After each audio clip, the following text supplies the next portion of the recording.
દહેગામમાં તિરંગા યાત્રાનું આયોજન કરવામાં આવ્યું. નગરજનોએ વીર શહીદોને શ્રદ્ધાંજલિ અર્પી. ગાંધીનગર જિલ્લાના દહેગામ શહેરમાં આવેલ નહેરુ ચોકડી 4 રસ્તાથી મામલતદાર કચેરી સુધી ડીજે સાઉન્ડ સિસ્ટમ સાથે વીર શહીદોની યાદમાં તિરંગા યાત્રાનું ભવ્ય આયોજન કરવામાં આવ્યું હતું.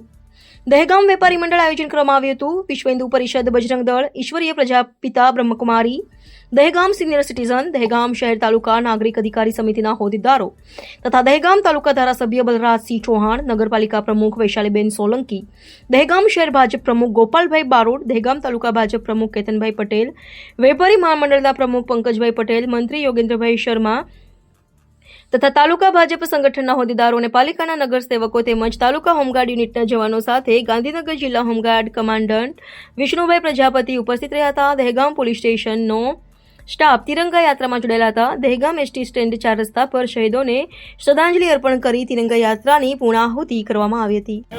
જનતા દ્વારા એ તિરંગા યાત્રાનું આયોજન કર્યું હતું.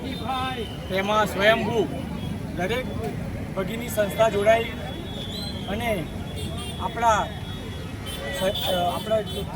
સૈનિકો દ્વારા જે વીર પ્રયાસ કર્યું તેને બિરદાવવા માટે દહેગામ શહેરમાં એક રાષ્ટ્રપ્રેમી જનતા દ્વારા તિરંગા યાત્રાનું આયોજન કર્યું હતું.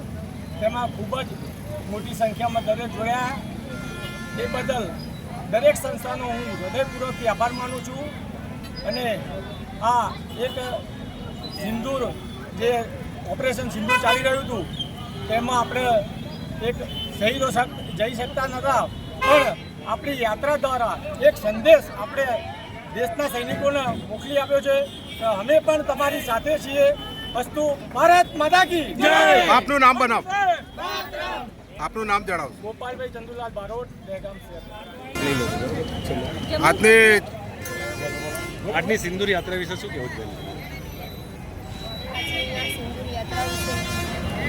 દહેગામ નગરની જનતા દરેક વ્યક્તિ સ્વયંભૂ જોડાયા એ બદલ હું આપ સર્વેનો આભાર માનું છું. દહેગામ નગરપાલિકા પ્રમુખ વૈશાલી સોલંકી. હું દહેગામ તાલુકા કોઓર્ડિનેટર તરીકે આપણા દેશના સૈનિકોએ જે ઓપરેશન સિંદૂર ચલાવ્યું એના માટે એ લોકોનો ખૂબ ખૂબ આભાર. એ લોકોના કારણે જ આપણે જીવિત રહી શકીએ છીએ.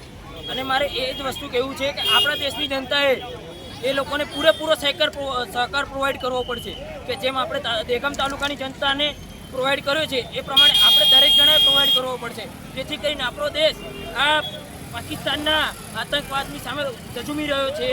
એ માટે આપણા સૈનિકોનો ખૂબ ખૂબ માન છે મને. જય હિન્દ, જય ભારત, ભારત માતા કી જય.